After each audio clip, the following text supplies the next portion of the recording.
WGSS because I used to sort of focus on queer theory and trans theory as an undergraduate student. But in the last couple of years, I've been focusing sort of on the intersections of Buddhist philosophy and gender and sexuality and trauma. And so those things coming together kind of brought me to WGSS. So I got into WGSS. I had the opportunity to study in LA when I was in my undergrad, and I took this dope class on like city planning and spatiality and like murals, and it was a really interesting class. And I got back to my undergrad institution, and they had an offering on feminist art, and I really wanted to just follow up this art thing I had seen, and so I signed up, and I encountered some dope artists, and I was like, this is really cool. And then the theory we're applying to it just made so much sense for everything I was experiencing in my life, and so it just like found me at the right time, basically. I came to WGSS as a graduate student.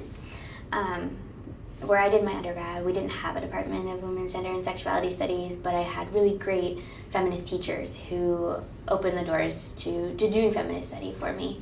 So I chose a graduate program in WGSS because it gives me lots and lots of space to do interdisciplinary research, to use all different kinds of methods, and to look especially to uncommon knowledge producers, so in my case activists, to inform my work. After I graduated from college, I went to Afghanistan on an internship with the Afghan Women Judges Association. And at that time, following the downfall of the Taliban, there were only 40 women judges in the entire country of Afghanistan.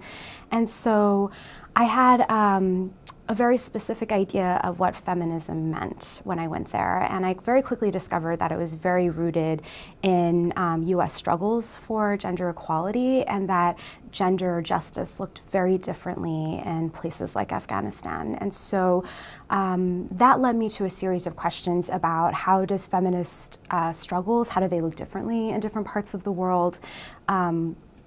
What are ways that we can be more reflective about imposing a very US-centric idea of what gender justice might look like? And then I also started to rethink the sort of texts about feminism that I was reading prior to going to Afghanistan. So my journey to the Department of Women's Gender Sexuality Studies at Ohio State has been kind of a circuitous one. My undergraduate degrees are in English literature and art history, and during that time, I realized the thing that I was really interested in critiquing is how women interact with the culture that they are represented in and the culture that they produce.